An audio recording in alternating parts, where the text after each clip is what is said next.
Hello everyone, আজকে আমি নিয়ে চলে আসলাম কোরাল মাছের রেসিপি নিয়ে। এই জন্য কিন্তু প্রথমে আমি কড়াইয়ের মধ্যে কিন্তু তেল দিয়ে দিয়েছি। তেলটা গরম হলে সেখানের মধ্যে আমি পেঁয়াজগুলো ছেড়ে দিয়েছি। তারপর সেখানের মধ্যে আমি পরিমাণ মতো লবণটাও কিন্তু দিয়ে দিয়েছি। তারপর কিছুক্ষণ এরকম নাড়াচাড়া দেওয়ার পর সেখানের মধ্যে আমি পরিমাণ মতো মরিচের গুঁড়া, হলুদের গুঁড়া, জিরার গুঁড়া দিয়ে দিয়েছি। তারপর সেখানের মধ্যে আমি পরিমাণ মতো পানিটাও কিন্তু দিয়ে দিয়েছি, যাতে পানিটা যেন মরিচটা যেন কষতে যেন সাহায্য করে।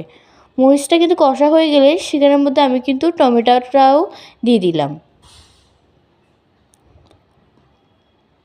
তারপর সেখানের মধ্যে আমি ছেঁড়া লঙ্কাটাও কিন্তু দিয়ে দিলাম। ছেঁড়া লঙ্কাটা দেওয়ার পর কিছুক্ষণ আমি এভাবে নাড়াচাড়া দিলাম। তারপর সেখানের মধ্যে আমি এক এক করে মাছগুলোও কিন্তু ছেড়ে দিলাম।